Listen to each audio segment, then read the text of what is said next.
सध्या तुमच्या कामाच्या ठिकाणी अप्रेझल किंवा इन्क्रीमेंटची चर्चा सुरू असेल, पण तुम्हाला याच्यातील नेमका फरक काय आहे ते माहितीये का? तेच आपण आजच्या या व्हिडिओमधून जाणून घेऊयात। अप्रेझल म्हणजे काय? तर अप्रेझल ही एक प्रक्रिया आहे ज्यामध्ये तुमच्या कामाचे मूल्यांकन केले जाते।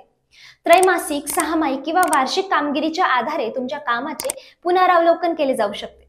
दरम्यान तुम्ही तुमचे लक्ष्य साध्य केले की नाही, तुमचा परफॉर्मन्स, स्किल आणि वर्क एथिक्स कसे आहेत ते पाहिलं जातं। या सगळ्यांच्या आधारे तुम्हाला प्रमोशन, बोनस किंवा इन्क्रीमेंट मिळतं।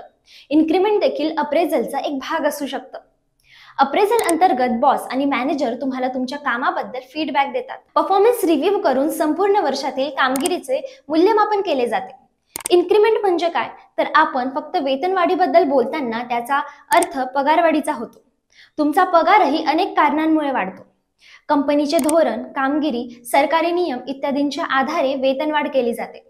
बहुतेक कंपन्यांमध्ये वाढ वार्षिक असते। याशिवाय सरकारी नोकरीत बढती, महागाई भत्ता किंवा सरकारी आदेशानुसार दिला जाऊ शकतो। तुम्हाला तुमचा पगार वाढवायचा असेल तर तुम्हाला तुमचे काम उत्तम पद्धतीने करणं, तुमचे कौशल्य वाढवणं आणि तुमची कामगिरी सुधारणं महत्त्वाचं आहे। त्यावरच वेतनवाढ मिळते। कोणत्या कारणांसाठी इन्क्रीमेंट दिली जाते? तर चांगल्या कामगिरीवर आधारित कंपनीच्या वाढीनुसार आणि सरकारी नियमांअंतर्गत महागाई भत्त्यात म्हणजे DA मध्ये वाढ केली जाते। अशाच माहितीसाठी माईक टेस्टिंग मराठीला नक्की फॉलो करा।